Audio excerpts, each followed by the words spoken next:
లోకానికి వచ్చినాడు. మన పాపాలు క్షమించడానికి యేసుప్రభు ఈ లోకానికి వచ్చినాడు.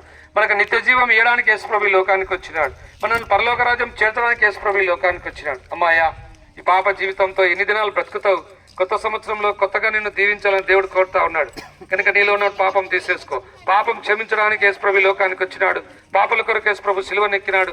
పాపల కొరకు యేసుప్రభు సిలువలో మరణించినాడు, సమాధి చేయబడినాడు, 3వ దినాన మరణం జయించి తిరిగి లేచినాడు, ఆ పరలోకానికి ఆరోహణుడైనాడు. నూతన సంవత్సరంలో ఈ గ్రామంలో నివసిస్తున్న మిమ్మల్ని అందరినీ కూడా యేసుప్రభు ఎంతగానో ప్రేమిస్తా ఉన్నాడు.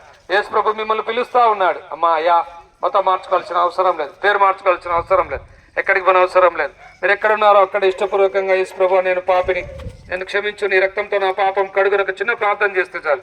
యేసు రక్తం ప్రతి పాపం నుంచి నిన్ను కడుగుతుంది, పవిత్రపరుస్తుంది, నూతనపరుస్తుంది. కనుక నూతన సంవత్సరంలో నువ్వు దీవించబడతావు, నువ్వు ఆశీర్వదించబడతావు. నీ ఇంట్లో ఆశీర్వాదం, నీ కుటుంబంలో ఆశీర్వాదం, నీ బిడ్డల ఆశీర్వాదం, నువ్వు నివసించే గ్రామంలో ఆశీర్వాదం, ఇలాగ నువ్వు ఉండాలన్నది దేవుని యొక్క సంకల్పం.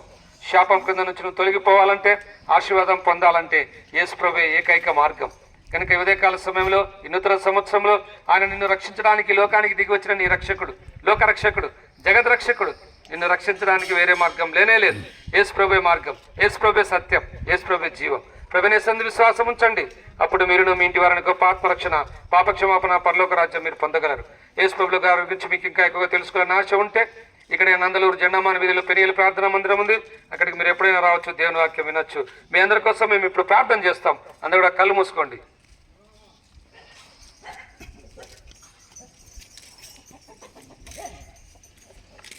ప్రేంగల మా ప్రభావ, మీ పాదాలకు వందనాలు. వెంకటాపురం గ్రామాన్ని ప్రేమించినందుకే వందనాలు. మీ శుభర్తమాన్ని వినిపింపజేసినందుకే వందనాలు. నిన్న వాళ్ళ మీ కార్యం చేయం, మీ చిత్తంలో ఏర్పాట్లు ఉన్నారో రక్షించుకున్నాము. దేవా, ముందుకు వెళ్తున్నాం. మీ ఆత్మాభిషేకం గురించి నడిపించండి. ఈ ప్రాంతానికి శుభమని చెప్పి వెళ్తున్నాం. పిల్లల్ని దీవించండి, పాడి పశువులను దీవించండి, పొలాలను దీవించండి, వారి పనిబాటలను దీవించండి.